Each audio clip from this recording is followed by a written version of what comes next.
Hola YouTubenautas. Bienvenidos al canal. En este video vamos a hablar sobre el proceso al comandante de Auschwitz Rudolf Höss, ante el Tribunal Supremo del Pueblo Polaco. A Rudolf Höss se le realizó un juicio por crímenes de guerra ya que él fue nada más y nada menos que el brazo ejecutor del holocausto realizado por los nazis, por ser el comandante del campo de exterminio. Pero no me extiendo más. Mi nombre es Alejandro Amaya y así comenzamos.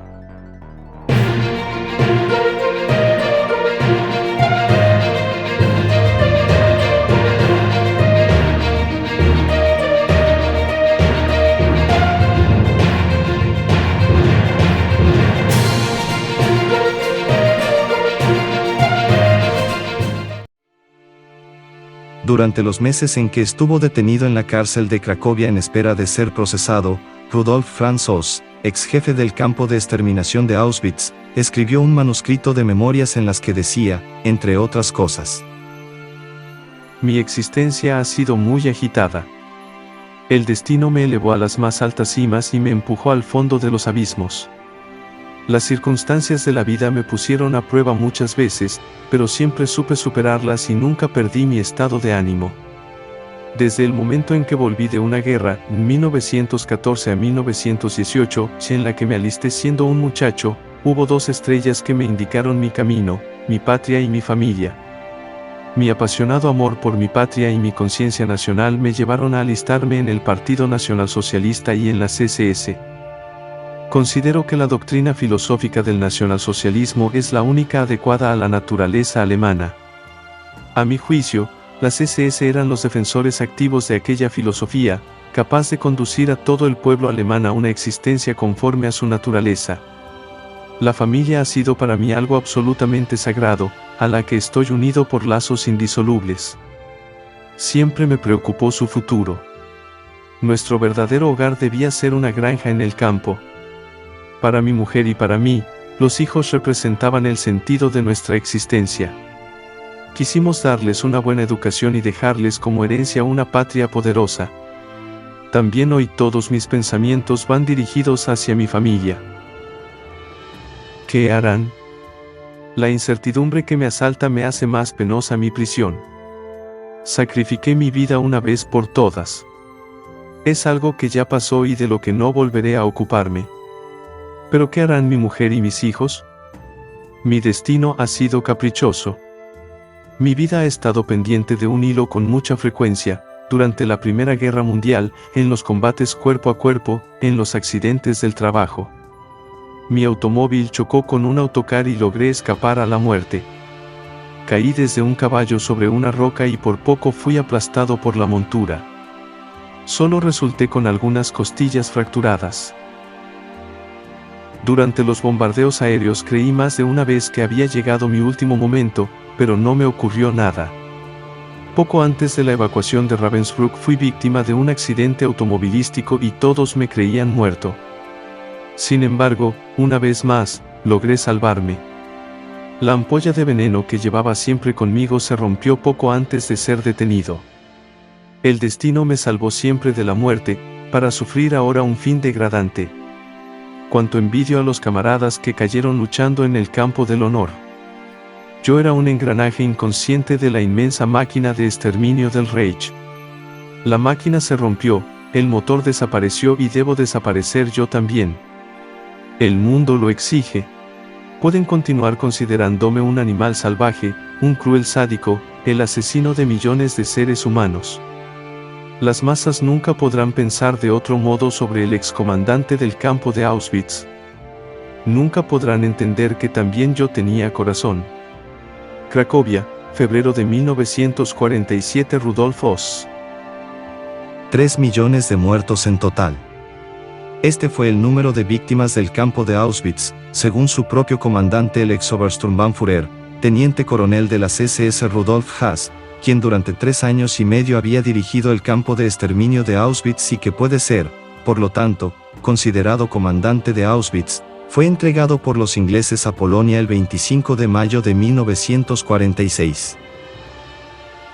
La Fiscalía del Estado había creado el Tribunal Supremo Polaco del Pueblo para juzgar a diversos criminales de guerra, entre los que se encontraban el Dr. Kurt von Burdorf, ex subsecretario de Estado para la Administración del Protectorado de Bohemia y Moravia, el secretario de Estado Dr. Josef Buller, exdiputado del Gobierno General de Cracovia, que sería condenado a muerte en Varsovia el 20 de julio de 1948, así como el Sturmbannführer, comandante de las SS, Amon Leopold Gott, responsable directo de la liquidación del gueto de Cracovia en marzo de 1943 y más tarde comandante del campo de concentración para judíos de Plaszow, condenado a muerte el 5 de septiembre de 1946.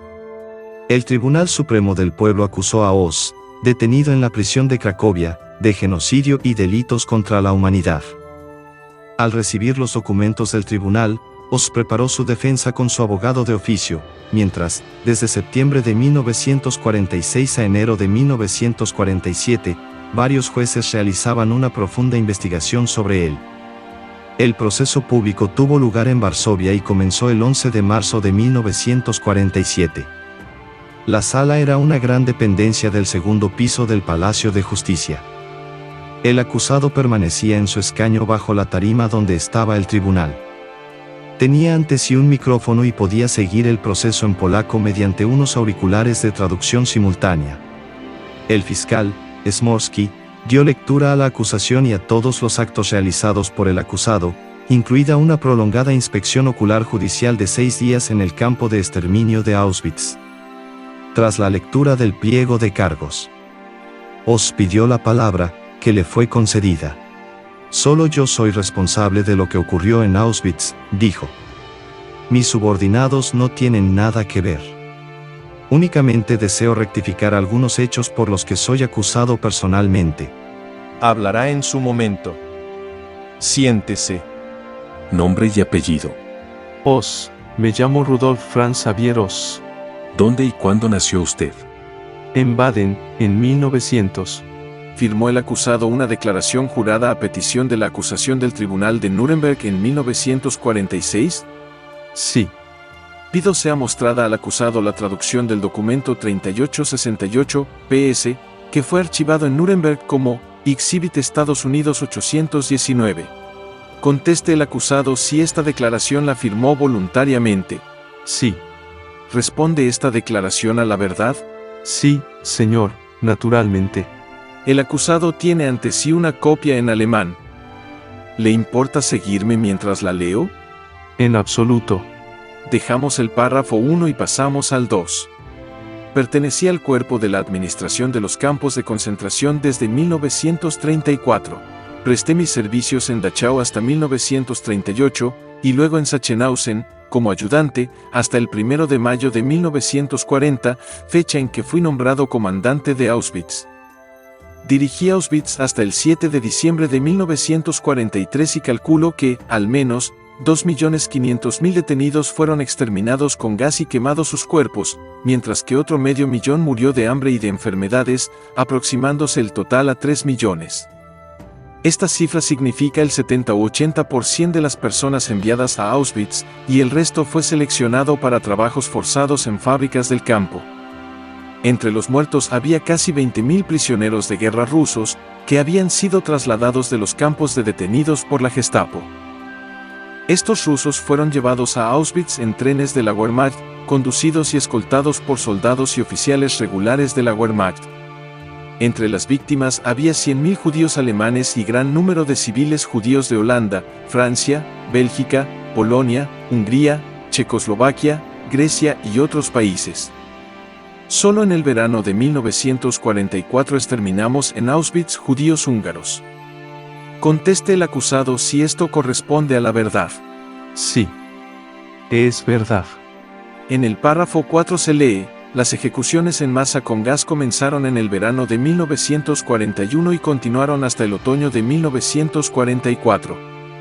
Supervisé personalmente las ejecuciones de Auschwitz hasta el 1 de diciembre de 1943 y sé, en razón de las tareas que realicé como inspector de los campos de concentración, que las ejecuciones en masa continuaron después. Todas las ejecuciones con gas fueron efectuadas por orden del RSHA y bajo su responsabilidad y supervisión. Yo recibía las órdenes relativas a las ejecuciones directamente del RSHA. ¿También responden a la verdad estas declaraciones? Sí. Leeré a continuación el párrafo 5.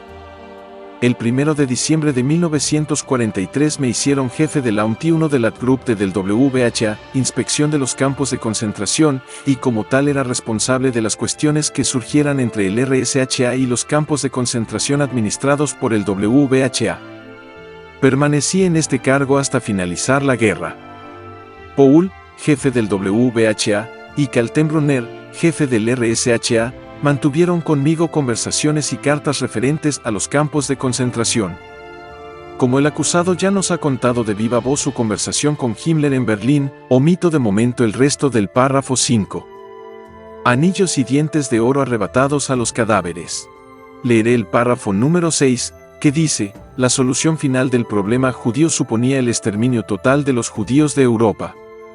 Me ordenaron la creación de instalaciones de exterminio en Auschwitz en junio de 1941. En aquella época ya funcionaban 3 campos de exterminio en Polonia, Belzec, Treblinka y Bolsek. Estos campos se hallaban al cuidado del Einsatzkommando de la Policía de Seguridad y del SD. Visité Treblinka para enterarme de cómo se procedía al exterminio. El comandante del campo de Treblinka me dijo que había liquidado 80.000 personas en 6 meses y añadió que se ocupaba principalmente de la liquidación de los judíos de Varsovia.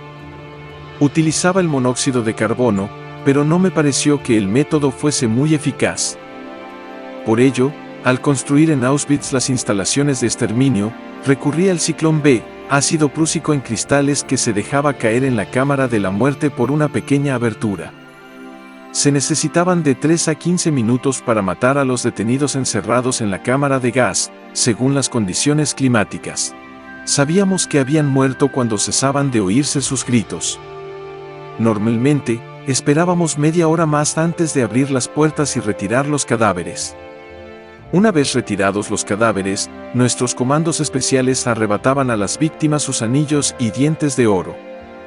Conteste el acusado. Si cuanto he dicho corresponde a la realidad. Sí, corresponde a la realidad. Por curiosidad, ¿sabía el acusado qué se hacía con el oro de los dientes extraídos a los muertos? Sí, claro que lo sabía. ¿Quiere decírselo al tribunal? Este oro se fundía y se enviaba al negociado médico central de las SS de Berlín. Volviendo al documento inicial. Leo el párrafo 7. Otra mejora de nuestras instalaciones en relación con las de Treblinka fue la construcción de cámaras de gas capaces para 2.000 personas, mientras que las 10 de Treblinka no permitían acoger a más de 200 personas en conjunto. Para elegir nuestras víctimas se hacía del modo siguiente: teníamos en Auschwitz 2 médicos de las SS encargados de examinar la llegada de nuevos prisioneros. Estos tenían que desfilar ante uno de los médicos, quien tomaba una decisión instantáneamente. Los apropiados para trabajar eran enviados al campo, los demás eran enviados inmediatamente a las instalaciones de exterminio. Los niños eran todos ejecutados, dado que no podían trabajar. Otro paso adelante consistía en que en Treblinka las víctimas casi siempre sabían que iban a ser ejecutados, mientras que en Auschwitz tratábamos de engañarles, diciéndoles que iban a ser sometidos a una desinsectación. En aquel momento, el fiscal presentó una copia del interrogatorio al que fue sometido Oz, en abril-mayo de 1946, como testigo en el proceso de Nuremberg, efectuado por el abogado Kaufmann en calidad de defensor del ex jefe del RSHA, Ernst Kaltenbrunner. Esta fue la declaración. Con la venia del tribunal, desearía interrogar a Oz. Acérquese el testigo. ¿Cómo se llama usted? Oz, Rudolf Ferdinand Oz. Repita conmigo: juro ante Dios omnipotente y omnisciente decir toda la verdad y nada más que la verdad. Oz repite en alemán la fórmula del juramento. Puede sentarse. Recuerdo al acusado que sus declaraciones son de la mayor importancia. Es usted, probablemente la única persona que puede arrojar un poco de luz sobre ciertos aspectos oscuros y decirnos quién impartió las órdenes para el exterminio de los judíos europeos, así como aclararnos cómo se llevaron a cabo y hasta qué punto eran secretas las ejecuciones. Dr. Kaufmann, ¿quiere proceder al interrogatorio del testigo? Sí, señoría. ¿Es cierto que fue usted comandante del campo de Auschwitz de 1940 a 1943? Sí. Durante dicho periodo fueron ejecutados centenares de miles de seres humanos. ¿No es cierto? Sí. ¿Y es también cierto que usted mismo no pudo llevar una contabilidad exacta del número de víctimas, ya que lo tenía prohibido? Sí. ¿Es cierto que había un hombre, llamado Eichmann, que llevaba la contabilidad exacta y que era el encargado de reunir y enviar las víctimas al campo de Auschwitz? Sí. ¿Es verdad también que Eichmann le dijo a usted que en Auschwitz se habían ejecutado más de 2 millones de judíos? Sí. Hombres, mujeres, niños, ¿no es cierto? Sí. ¿En qué época fue comandante del campo de Auschwitz?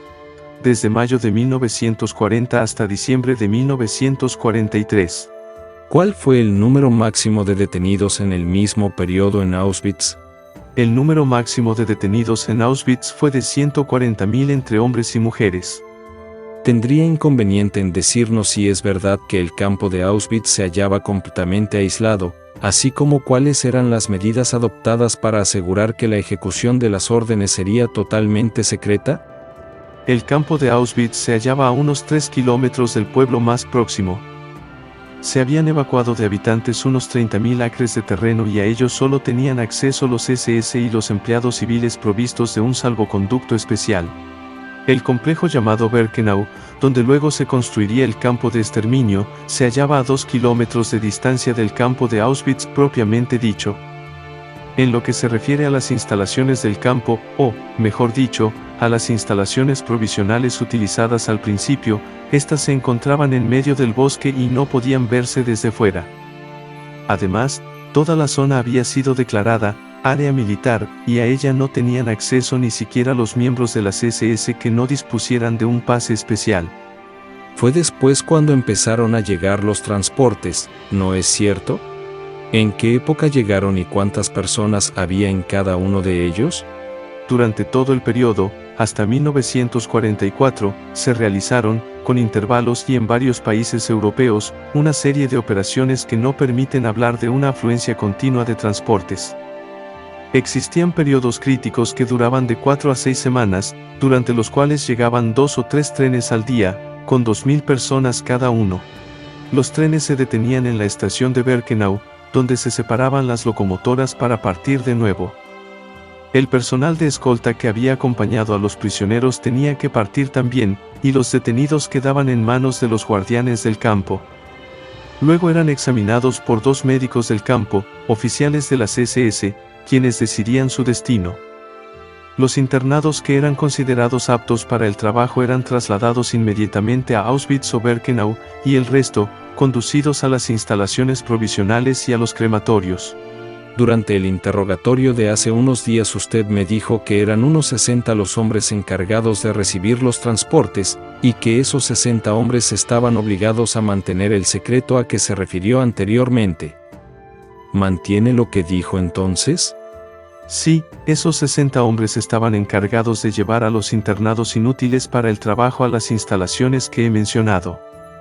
Se trataba de un grupo compuesto por unos 10 oficiales y suboficiales, así como médicos y personal sanitario, y todos y cada uno habían recibido órdenes orales y escritas de guardar la más absoluta reserva sobre todo lo que sucedía en el campo.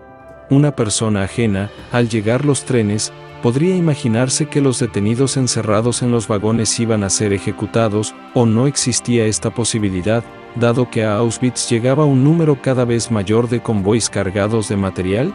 Un observador que no pudiese llevar una contabilidad especial no podía haberse hecho una idea exacta de la situación, en primer lugar, porque no solo llegaban trenes con gente destinada al exterminio, sino que también había convoys con internados para los campos de trabajo. Además, desde el campo partían numerosos convoys con prisioneros para el trabajo en el exterior o con internados que eran trasladados. Los vagones se hallaban completamente cerrados y era imposible ver desde exterior qué contenían.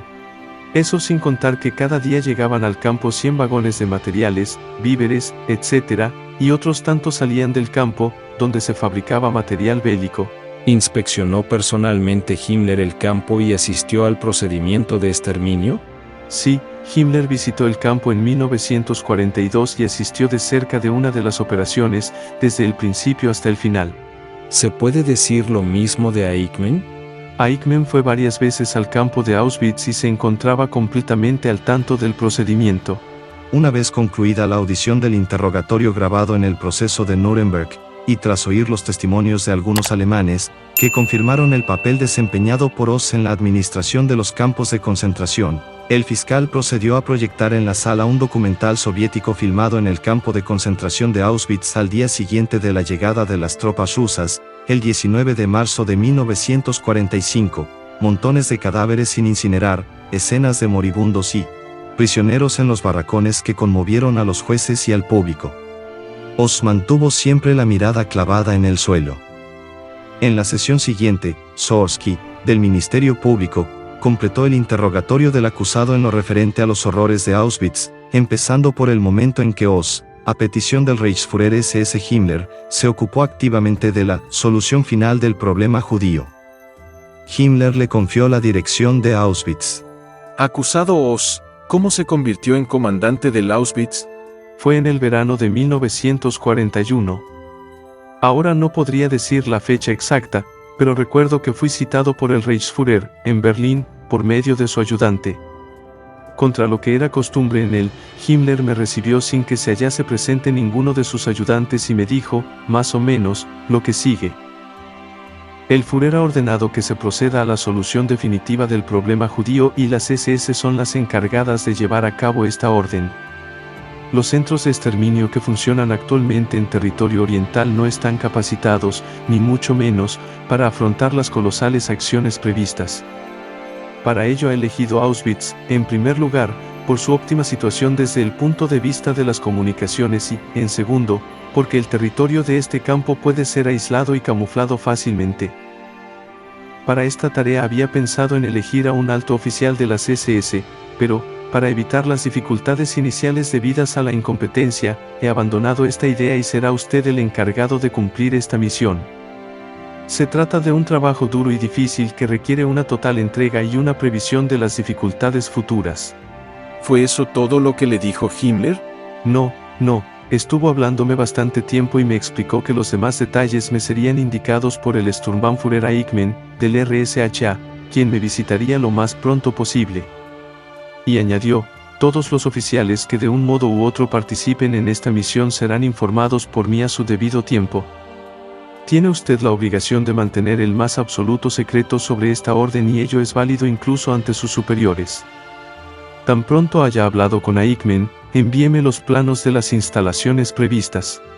¿Cómo comenzó la solución final? No podría decir cuándo comenzó el exterminio de los judíos.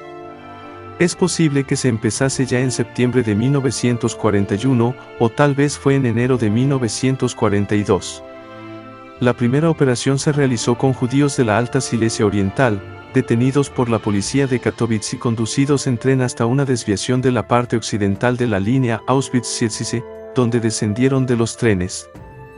Creo recordar que estos transportes no pasaban nunca de 1000 personas. ¿Y después, qué ocurría? La policía entregaba a los prisioneros a un destacamento del campo. En el mismo andén eran divididos en 3 grupos y los Lagerschütze los conducían hasta la instalación de exterminio, conocida con el nombre de El Búnker. Los equipajes se dejaban en el andén y luego se llevaban al departamento de selección, llamado Canadá. Una vez en el búnker, se obligaba a desnudarse a los prisioneros y se les decía que iban a pasar a la zona de desinfección. Se llenaban con ellos las cámaras de gas, que eran 5, se cerraban herméticamente las puertas y, a través de unos huecos construidos a tal fin, se introducía el contenido de los recipientes de gas. ¿Quién metía a los prisioneros en las cámaras de gas? Mire usted, señor. Al cabo de media hora se abrían las puertas, en cada cámara tenía 2, se extraían los muertos y, mediante un pequeño tren, se los llevaba a las fosas. También se llevaban las ropas al departamento de vestuario, para su selección. Todas las operaciones, desde la recogida de las ropas hasta la conducción de nuevos prisioneros, desde la retirada de los cadáveres hasta el transporte, incluida la excavación de las grandes fosas comunes donde se enterraban los cadáveres, eran efectuadas por un destacamento de judíos que estaban aislados del resto y que, según una disposición de Himmler, debían ser también exterminados. Mientras se realizaban los primeros transportes, llegó la orden de Himmler de extraer de los cadáveres los dientes de oro y cortar el pelo a las mujeres. Estas tareas también las realizaban los judíos del Sonderkommando, un comando especial. ¿En qué época aumentaron las matanzas? Durante la primavera de 1942 las acciones tenían aún un alcance reducido, pero en el verano los transportes empezaron a ser más frecuentes, por lo que nos vimos obligados a construir otra instalación de exterminio. Para ello elegimos y equipamos convenientemente el edificio de una fábrica situada al oeste de los futuros crematorios 2 y 4, mientras que para vestuario se construyeron 2 barracones en el primer búnker y 3 en el segundo. El segundo búnker era más capaz, ya que podía alojar a 1.200 personas. Durante todo el verano de 1942, los cadáveres eran enterrados en grandes fosas comunes, y a principios de otoño se empezó a quemarlos. Al principio se utilizó una pira de leña, unos 2.000 cadáveres a la vez, y los restos eran enterrados en las fosas comunes, junto a los cadáveres de la primera época. Al principio se rociaban con gasolina, pero luego se utilizaba alcohol metílico. La cremación no se interrumpía de noche ni de día. Una auténtica industria de la muerte. Pero, ¿cuáles habían sido las órdenes y quién las impartió? La orden de Himmler, tal como se me comunicó en el despacho de Eichmann, prescribía la exterminación, sin excepciones, de todos los judíos que llegasen a Auschwitz. Esto fue lo que ocurrió con los judíos de la Alta Silesia. Sin embargo, al llegar los primeros judíos alemanes, se ordenó la selección de los hombres y mujeres que fueran aptos para trabajar en las fábricas de armas. Esto ocurrió antes de la creación del campo para mujeres, que se hizo necesario para realizar tal orden. Según usted, ¿cuántas fueron las víctimas de Auschwitz? En interrogatorios anteriores he declarado que la cifra de judíos enviados a Auschwitz para ser exterminados se elevó a 2,5 millones. Este número fue el que dio Eichmann a Glücks, mi inmediato superior, cuando este fue llamado por Himmler poco antes del cerco de Berlín. Eichmann y su lugarteniente permanente, Günther, eran los únicos que poseían los datos necesarios para hacer un cálculo total de los judíos muertos. Después de cada operación, por orden del Reichsführer, se destruían todas las informaciones que pudiesen servir para calcular el número de víctimas de Auschwitz. ¿Qué pensaba de aquello el SS Eichmann? Tuve muchas discusiones con Eichmann sobre todas las cuestiones relacionadas con la solución final del problema judío, sin revelarle jamás mis ansiedades interiores. De todos modos, siempre traté de descubrir las verdaderas e íntimas convicciones de Eichmann acerca de tal solución. ¿Por qué tenía tanto poder Eichmann en el tema judío? ¿Nunca trató usted de saberlo? Eichmann lo sabía todo de los judíos, sus usos, sus costumbres, su historia. Con frecuencia, cuando Eichmann y yo nos encontrábamos a solas, bebíamos mucho y él mostraba su mayor sinceridad. Estaba totalmente poseído por la idea de acabar con cualquier judío que cayese en sus manos. Debíamos efectuar el exterminio sin ninguna compasión, a sangre fría y con la mayor presteza posible. El más mínimo compromiso sería pagado amargamente. Eichmann se había ocupado del tema judío desde su juventud y tenía un profundo conocimiento de la literatura relativa a este tema. Conocía todos los sitios de residencia de los judíos, así como su número aproximado, que era un secreto para los propios judíos. Conocía las costumbres y hábitos de los judíos ortodoxos y las concepciones de los judíos integrados en Occidente. Fue precisamente por su preparación especial por lo que le hicieron jefe de la sección judaica. ¿Cómo era Eichmann? Es decir, ¿cómo era en su trato personal? Eichmann vino a buscarme a Auschwitz para discutir los detalles del procedimiento de exterminio. Rondaba los 30 años y era un hombre vivaz, que derrochaba energía. Siempre estaba ideando nuevos planes, sin detenerse un momento en su búsqueda de innovaciones y mejoras. Era incapaz de concederse un descanso, obsesionado como estaba por la cuestión judía y por la orden que había recibido de llegar a la solución definitiva. ¿Tenía contactos frecuentes con Himmler? Eichmann tenía que dar continuos informes al Reichsführer SS, de viva voz y personalmente, cada vez que se preparaba o se llevaba a cabo una nueva acción. Era él el único capaz de poder dar las cifras exactas de individuos muertos. Podía recordar de memoria casi cualquier dato. Sus notas consistían en hojas que siempre llevaba consigo, llenas de signos incomprensibles para los demás. En Auschwitz no se produjeron nunca intentos de motín o de revueltas entre los condenados a las cámaras de gas. No. Hubo algo, pero nada grave. En la primavera de 1942 se transportaba a unos judíos desde el andén de la estación hasta la fábrica, el Búnker 1, a través de los prados donde más tarde se levantaría el sector 2. La columna era guiada por Aumeyer y Palitsky y por algunos jefes de bloque. Estos últimos solían hablar de cualquier tema con los judíos, preguntándoles sobre sus actividades y profesiones, a fin de vencer cualquier sospecha. Al llegar al búnker se les ordenó desnudarse. Los primeros entraron tranquilamente en los locales donde suponían iban a ser desinfectados, pero pronto algunos dieron la voz de alarma y empezaron a hablar del gas y de exterminio. De repente se creó una atmósfera de pánico, pero, rápidamente, se les introdujo en las cámaras y se cerraron las puertas. En los transportes siguientes se procedió a aislar a tiempo a los elementos más intranquilos, para poder mantenerlos vigilados. Si se producía algún desorden, se conducían a los individuos más alborotadores tras el edificio, sin que nadie se percatase, y allí eran ejecutados con armas cortas para que los demás no se enterasen de nada. ¿Cuál era la misión del Sonderkommando?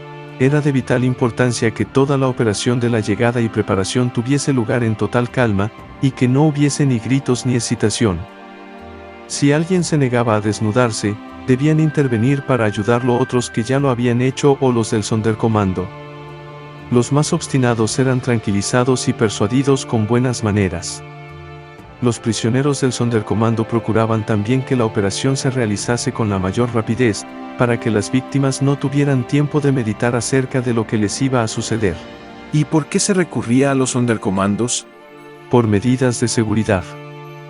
Dado que los deportados no tenían ninguna confianza en los SS, se esperaba que tendrían más tranquilidad con gente de su propia raza. Además, los Sonderkommandos estaban compuestos por judíos procedentes de la región donde se realizaban las deportaciones. Los deportados hacían preguntas sobre la vida en el campo y obtenían informaciones sobre conocidos o familiares que habían llegado en transportes anteriores. Era muy interesante la capacidad que los judíos del Sonderkommando tenían para mentir, y los enfáticos gestos con que subrayaban sus palabras. ¿Y por qué muchas mujeres, al llegar al campo, trataban de esconder a sus hijos entre el equipaje? Los hombres del Sonderkommando mantenían una vigilancia especial en este punto y prodigaban palabras de aliento para persuadir a las mujeres de que mantuvieran a sus hijos con ellas. Las mujeres creían que la desinfección sería nociva para los niños y por ello los escondían. Los más pequeños lloraban, impresionados al ver cómo se desnudaban todos, pero las madres o los del Sonderkommando les hablaban dulcemente hasta que entraban en las cámaras de gas, jugando entre ellos y llevando sus juguetes. Vi algunas mujeres que intuían o sabían lo que les esperaba y que, con el terror de la muerte en los ojos, sacaban fuerzas de flaqueza para jugar con sus hijos y animales. ¿Y no le daban pena a estos niños? Por supuesto, pero era nuestro deber, nuestra obligación, y no podíamos transgredir la orden recibida. Recuerdo una ocasión en que una mujer se me acercó, me señaló hacia sus 4 hijos, que ayudaban a los más pequeños a atravesar un descampado, y me susurró al oído: ¿cómo tiene valor para matar a estos niños? ¿Es que no tiene corazón? Otra vez, un viejo que pasó a mi lado me dijo en voz baja: Alemania pagará muy caro este asesinato en masa del pueblo judío. Sus ojos revelaban su miedo, pero entró valerosamente en la cámara de gas, sin decir nada a los demás. Pero lo que más me impresionó fue una mujer joven que se afanaba en ayudar a los niños y a las ancianas a desnudarse, yendo de un lado a otro. Durante la selección la había visto con sus 2 hijos y me había llamado la atención su actividad y su aspecto. No parecía una judía. Sus hijos ya no estaban con ella. Esperó hasta el final, ayudando a desvestirse a las mujeres que tenían varios hijos, animándolas y calmando a los niños. Al entrar en la cámara se detuvo y me dijo: sabía desde el principio que nos matarían en Auschwitz. Cuando hizo la selección traté de evitar que me destinaran al trabajo porque quería seguir a mis hijos y quería tener esta experiencia totalmente consciente. Espero que pronto haya terminado todo. Adiós. ¿Qué tipo de incidentes ocurrían durante la selección ante la cámara de gas? El burócrata del exterminio también tiene familia. A veces, las mujeres, al desvestirse, comenzaban a dar unos gritos terribles, se tiraban de los cabellos y tenían crisis histéricas. Se las cogía inmediatamente y se las llevaba detrás del edificio, donde se les disparaba en la nuca. También solía ocurrir que cuando los del Sonderkommando salían de la cámara de gas, las mujeres se daban cuenta de lo que iba a ocurrir y les gritaban todas las maldiciones posibles. Recuerdo que una mujer, al cerrarse las puertas, trató de sacar a sus hijos y gritaba llorando, al menos, dejad con vida a mis hijos. Hubo muchas de estas escenas y eran impresionantes para quien las veía. Durante la primavera de 1942 centenares de hombres y mujeres en la flor de la vida fueron a la muerte entre los frutales de la granja, sin sospechar nada. Aquella imagen de vida y de muerte permanece viva y claramente ante mis ojos. En la sala se hizo un gran silencio. Los jueces, el público y los representantes de la prensa comprendieron que el interrogatorio llegaba, tal vez, a su momento crucial. ¿Es usted padre de familia? Sí. ¿Y quiere a sus hijos? Sí. Entre aquellas escenas dantescas del exterminio, ¿no sentía nunca compasión, pensando en sus familiares e hijos? Sí. ¿Y cómo podía realizar estas acciones? Pese a las dudas que yo pudiese tener, el único y definitivo argumento para mí era la orden rigurosa, y las explicaciones que la habían acompañado, del Reichsführer SS Himmler. El desfile de los testigos, elegidos entre centenares de supervivientes de los terribles Lager, no hizo más que confirmar cuanto se había dicho en los crudos y desnudos interrogatorios del acusado, que varias veces dijo al tribunal: todo lo que he dicho es verdad, pueden creerme. Saben que no niego nada de lo que sé y saben que no les miento. El informe del fiscal duró solo un día y en él solicitó la pena de muerte del mayor asesino de los tiempos modernos. La sentencia, que os escuchó en posición de firmes, fue emitida el 2 de abril de 1947 y aceptaba la tesis del fiscal, pero precisó que el ahorcamiento no tendría lugar en la cárcel de Varsovia, sino en el campo de Auschwitz, en una de las muchas horcas que el acusado había hecho construir para los prisioneros. Y así se hizo el 16 de abril de 1947. Al ser detenido confesó: maté 2 millones de personas. La tarde del 16 de marzo de 1946, 2 oficiales de la War Crimes Investigation Unit del ejército británico en la zona del Rin salieron del cuartel general para interrogar a un criminal de guerra alemán que había estado inscrito en la lista de no localizados durante más de 8 meses. Se llamaba Rudolf Voss.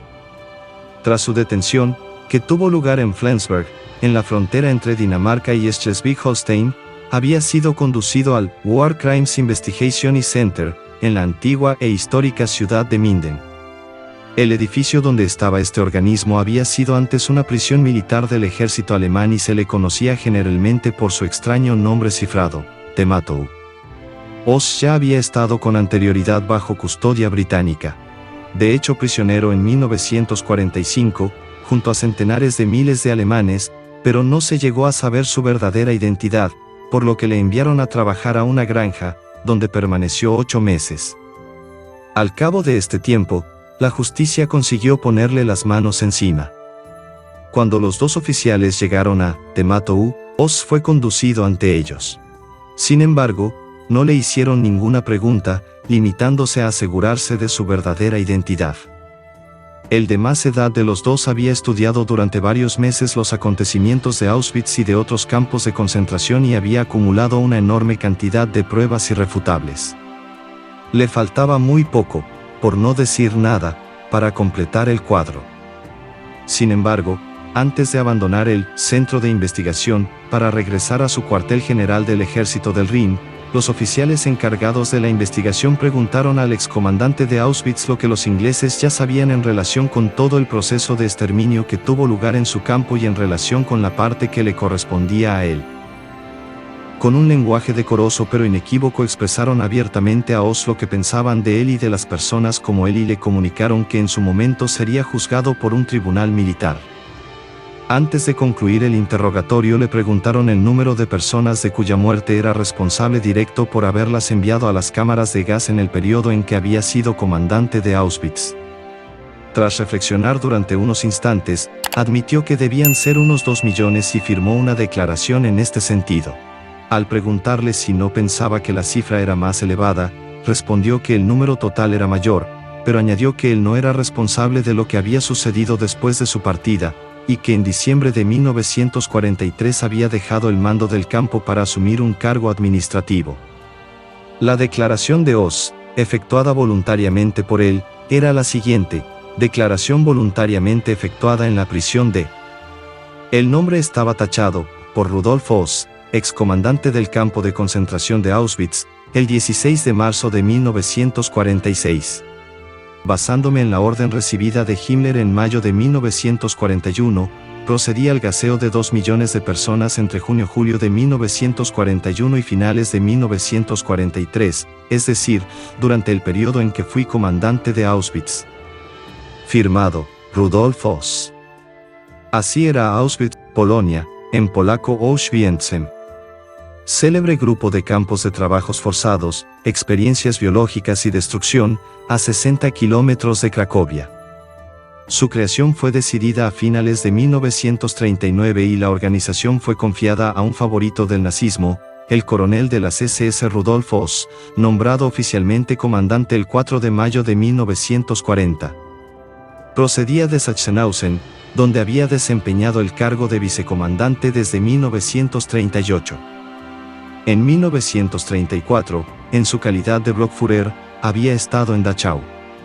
Los subordinados colaboradores de Oz fueron el SS Sturmbannführer Bischof, el SS Rapportführer Fritz Palisch, procedente de Sachsenhausen, sustituido luego por Stiglitz und Fritsch, procedente de Dachau, Meyer, de Buchenwald, el SS Untersturmführer Grabner, que había sido pastor de vacas, a quien se encargaban los fusilamientos en masa, Aumeier y Seidler.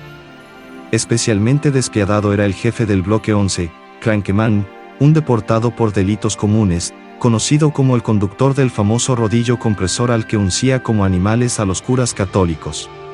El famoso bloque 11, el Strafeblock, difería de las otras 28 construcciones dedicadas a alojar a los deportados, cocinas, enfermería, almacenes, etc., porque no tenía ventanas y porque su puerta, vigilada por un SS, estaba siempre cerrada. Además, estaban el SS Oberscharführer Musfeld, el SS Hauptscharführer Werner Händler, encargado de intendencia. El SS Unterscharführer Paschke, en las cocinas de los SS, el SS Sturmbannführer Caesar, en las tareas agrícolas, el SS Oberscharführer Reinenbach, y el SS Unterscharführer Lohem, encargado del funcionamiento de los hornos crematorios. Existía además, una guardia ucraniana de servicio de policía, mandada por Uschakaman. El campo femenino se hallaba bajo la jurisdicción de Frau Langefeld. Annie Franz era la responsable de los almacenes y de las cocinas. El grupo de campos de Auschwitz, instalado en una zona próxima a 4 arterias ferroviarias, comprendía 3 campos: Auschwitz I, Auschwitz, Auschwitz II, Birkenau, y Auschwitz III, Monovice. Estaba en proyecto la realización del Auschwitz IV, pero la derrota del Tercer Reich no la permitió. El Auschwitz I era el Stammlager y el centro administrativo de las dependencias. En 1943 llegó a alojar a más de 140.000 deportados. Las cámaras de gas, camufladas de duchas, estaban en el bloque 11. La primera de ellas fue instalada cerca del primer horno. Tenía puertas herméticas en 2 lados y ocupaba una extensión de 65 metros cuadrados. En otoño de 1945 se instaló la segunda, en una vieja casa de colonos y recibió el nombre convencional de Búnker 2. Una tercera se levantó a 2 kilómetros de la primera, y fue llamada Búnker 1. Los hornos crematorios, crematorium, eran 4. Los 2 primeros se construyeron en el invierno de 1942 a 43 y los otros 2, 6 meses más tarde. El encargo se hizo mediante una carta del 3 de agosto de 1942, N11450-42/V/H, a la empresa Tofun Sone, de Erfurt. Los 4 hornos tenían cámaras de gas anexas y recibieron la denominación 2, 3, 4 y 5. Los hornos 2 y 3 tenían un subterráneo, Leichenkeller 1 y 2, destinado al gaseado. El primero medía 240 metros cuadrados, con una altura de 240 metros, el segundo, 400 metros cuadrados, con una altura de 230 metros. Los crematorios 4 y 5 poseían 2 locales de una extensión de 580 metros cuadrados cada uno, denominados convencionalmente Badeanstalt für Sonderaktion.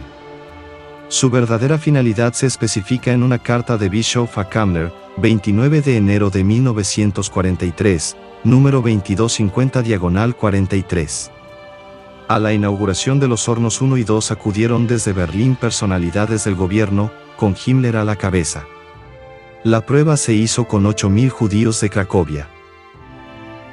La puesta en funcionamiento de los crematorios 3 y 4, construidos con materiales más baratos, lo que los inutilizaba tras un periodo de intensa actividad, y más frágiles ante los sabotajes del Sonderkommando, hizo necesaria la creación de un total de 46 hogares, con una capacidad destructiva de 12.000 personas al día. En cada hogar se introducían de 3 a 5 cadáveres por vez. El tiempo necesario para quemarlos era de media hora. El trabajo estaba facilitado por un montacargas eléctrico del que se hallaban provistos los crematorios 2 y 3. Los cadáveres para los hornos crematorios 4 y 5 eran transportados por medio de unos ganchos. Los huesos eran triturados, amontonados en camiones y transportados a las orillas del Vístula o del Sola, donde eran abandonados en la corriente. A veces se utilizaban para desecar aguasales y zonas pantanosas. La comisión de expertos presidida por el profesor Dawidowski aseguró que se habían incinerado 5 millones de víctimas en el complejo de campos de Auschwitz, 4 millones según otra fuente, de ellas, 27.000 habían sido fusiladas y 30.000 ahorcadas.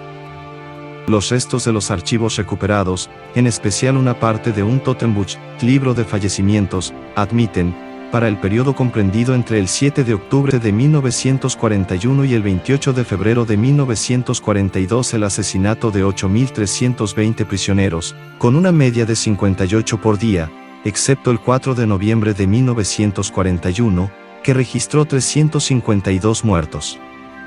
El comandante Rudolf Höss quiso ser más modesto, y elaboró las siguientes estadísticas, limitándolas a las acciones más importantes: Alta Silesia y Polonia, 250.000 muertos, Alemania y Theresienstadt, 100.000, Holanda 95.000, Bélgica 20.000. Francia 110.000. Grecia 65.000, Hungría 400.000, Eslovaquia 90.000. Total, 1.130.000. Otra fuente precisa para el periodo 1940 a 1945, en este grupo de campos y en el Majdanek, un número de 6.312.000 personas de ambos sexos, de varias religiones y de 26 nacionalidades. Para Italia, España, Yugoslavia y otros países no se dieron cifras, pero, por ejemplo, se sabe que el número de italianos muertos en el campo de Auschwitz fue de 8.924. Los judíos morían más rápidamente que los rusos. En la sesión del 16 de marzo de 1947, ante el Tribunal de Varsovia, Rudolf Höss recordó las terribles escenas que había visto en una de las cámaras de gas de Auschwitz durante la ejecución de un grupo de internados rusos mediante gas Ciclón B. Tras la visita de Eichmann al campo, se procedió a exterminar a los prisioneros rusos en la celda de detención del Block 77. Los prisioneros estaban tan apiñados que la muerte les llegó inmediatamente después de penetrar el gas. Un breve grito, casi ahogado, y todo había terminado. Sin embargo, recuerdo con mucha precisión cómo fueron gaseados 900 rusos de un convoy especial. Los rusos fueron conducidos a través del antiguo horno crematorio, ya que la preparación del Block 77 habría requerido preparativos demasiado complicados aquel día. Mientras se descargaban los camiones se practicaron rápidamente 3 agujeros en las paredes de piedra y cemento del crematorio. Los rusos se desvistieron en una antecámara y pasaron dentro con toda tranquilidad. Les habían dicho que les iban a desinfectar y estaban contentos. Cuando todos estuvieron dentro, se cerraron las puertas y se introdujo el gas por los agujeros. No sé cuánto tiempo duró la ejecución. Durante varios minutos se oyeron los gritos y las voces de las víctimas, cosa que no ocurría con los judíos, que morían más rápidamente. Al principio se oyeron voces aisladas que gritaron, "El gas. El gas", y luego estalló un grito general. Todos los rusos se precipitaron hacia las dos puertas que cerraban el local, pero éstas no cedieron. No se abrieron hasta pasadas algunas horas, y pude ver por vez primera los cadáveres amontonados. Me alejé con un sentimiento de horror. Oz era un buen camarada, palabra de Eichmann. En 1957, Adolf Eichmann, poco antes de ser capturado por agentes secretos israelíes y ser llevado prisionero a Jerusalén, concedió una entrevista al periodista Sassen, en el curso de la cual habló de Rudolf Oz. Oz era un buen colega y un buen amigo. Le conocí bastante entrada la guerra, en una época en la que teníamos contactos cada vez más frecuentes por motivos del servicio, él como representante de la Dirección General Administrativa y Económica de las SS y yo como representante de la Gestapo. Era más bien cerrado de carácter, pero poco a poco me fue demostrando una mayor confianza. Oz era un padre de familia ejemplar, la encarnación de la modestia y la precisión. Se consideraba un funcionario a quien le había caído en suerte una tarea burocrática y desagradable. En general se puede decir que Oz era, sin duda, un hombre cuyas capacidades eran demasiado limitadas para controlar toda la situación de Auschwitz en su complejidad, pero tenía a su disposición a todo un Estado Mayor. Sé, porque él mismo me lo dijo, que como hombre sufría al tener que realizar un trabajo que, entre otras cosas, consistía en destruir físicamente al enemigo. En una ocasión que estaba en su casa, tal vez para consolarse, me contó que el Reichsführer Himmler había visitado Auschwitz y había estudiado detalladamente toda la actividad que se desarrollaba en el campo, incluidos los métodos de destrucción física del enemigo, empezando por las cámaras de gas y terminando por la incineración de los cadáveres. En una palabra, Haas me gustaba, aunque solo fuera por su aspecto físico. En mi opinión, tenía el mérito de distinguirse entre tantos oficiales de las SS tan imbuidos en un ambiente mundano. Estaba acostumbrado a vestir su guerrera de simple soldado. Cuando iba a verlo, subíamos al coche y nos dirigíamos a una esquina del campo. Oz me mostraba las nuevas construcciones e instalaciones y me contaba las dificultades que tenía. Su casa privada estaba dentro del recinto del campo. Era amplia, con 5 o 6 habitaciones, y con él vivía su familia. Tenía 3 o 4 hijos. Las habitaciones, con mobiliario de madera corriente, eran, según el estilo de los SS, pulidas y modestas, pero cómodas y agradables. Oz era de mediana estatura y buena complexión, reservado y poco locuaz. Pertenecía a ese tipo de personas que yo llamaría huraños. A veces era imposible arrancarle una palabra. No tenía ningún vicio y bebía poquísimo. Extracto de una charla dada por H. Himmler a unos 100 jefes de la SS en Posen, Polonia ocupada, el 4 de octubre de 1943. Es absolutamente incorrecto proyectar nuestra propia alma inofensiva con sus profundos sentimientos, nuestra compasión, nuestro idealismo, sobre la gente extranjera. Esto es cierto, comenzando por Herder, que debía de haber estado borracho cuando escribió las voces de la gente, trayendo, de tal modo, semejante sufrimiento y miseria inconmensurable sobre nosotros, que vinimos después de él. Esto es verdad, comenzando por los checos y los eslovacos, a quienes trajimos su sentido de la nacionalidad. Ellos mismos eran incapaces de ello, pero nosotros lo inventamos para ellos. Un principio debe ser absoluto para el hombre SS, debemos ser honestos, decentes, leales y amistosos con los miembros de nuestra sangre y con ningunos otros. ¿Qué sucede a los rusos? ¿Qué sucede a los checos? Es una cuestión de completa indiferencia para mí. Tal buena sangre de nuestra propia clase como allí, puede estar entre las naciones que adquiriremos para nosotros mismos, en caso de necesidad quitando a los niños y trayéndolos con nosotros. Si las otras razas viven con comodidad o fallecen de hambre me interesa solamente tanto en cuanto las necesitemos como esclavas para nuestra cultura, aparte de eso, no me interesa. Si 10.000 mujeres rusas se derrumban de agotamiento o no mientras que cavan una zanja antitanque me interesa solamente tanto en cuanto la zanja antitanque se termine para Alemania. Nunca seremos rudos o despiadados donde no es necesario, eso está claro. Los alemanes, que son la única gente en el mundo que tiene una actitud decente con los animales, también adoptaremos una actitud decente con estos animales humanos, pero es un crimen contra nuestra propia sangre preocuparse por ellos y darles ideales. Les hablaré aquí con toda la franqueza de un tema muy serio. Ahora lo discutiremos absolutamente abiertamente entre nosotros mismos, sin embargo, nunca hablaremos de él en público. Me refiero a la evacuación de los judíos, el exterminio de la raza judía. Es una de esas cosas que es fácil decir. La raza judía debe ser exterminada, dice cada miembro del partido. Eso está claro, es parte de nuestro programa, eliminación de los judíos, exterminio, bien, lo haremos. Y luego todos ellos aparecen, los 80 millones de buenos alemanes, y cada uno tiene su judío decente. Por supuesto, los otros son cerdos, pero este es un judío de primera clase. De todos aquellos que así hablan, ni uno ha mirado, ni uno ha estado en pie ante ello. La mayoría de ustedes sabe qué significa ver cientos de cadáveres yaciendo juntos, 500 o 1000. Haber pasado por esto y todavía, aparte de algunas excepciones, ejemplos de debilidad humana, haber permanecido compañeros decentes, esto es lo que nos ha hecho duros. Esta es una página gloriosa en nuestra historia que nunca se ha escrito y nunca será escrita, ya que sabemos con qué dificultad deberíamos hacerlo nosotros mismos, si con los bombardeos, las cargas y la depravación de la guerra todavía hoy tuviéramos judíos en cada pueblo como saboteadores secretos, agitadores y traficantes de problemas. Ahora habríamos alcanzado, probablemente, la etapa de 1916 a 17 cuando los judíos todavía estaban en el organismo nacional. Hemos tomado de ellos la abundancia que tenían. He emitido una estricta orden, que el SS Obergruppenführer Paul ha realizado, de que esta abundancia debe, como asunto ordinario, ser entregada al Reich sin reserva.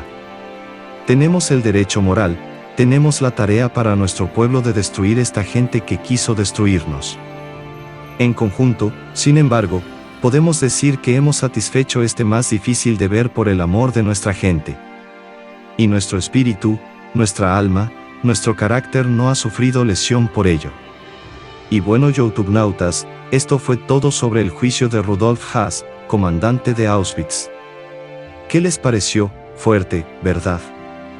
Por favor háganme saber sus comentarios al respecto, y si le gustó el video, por favor recompénseme con un like.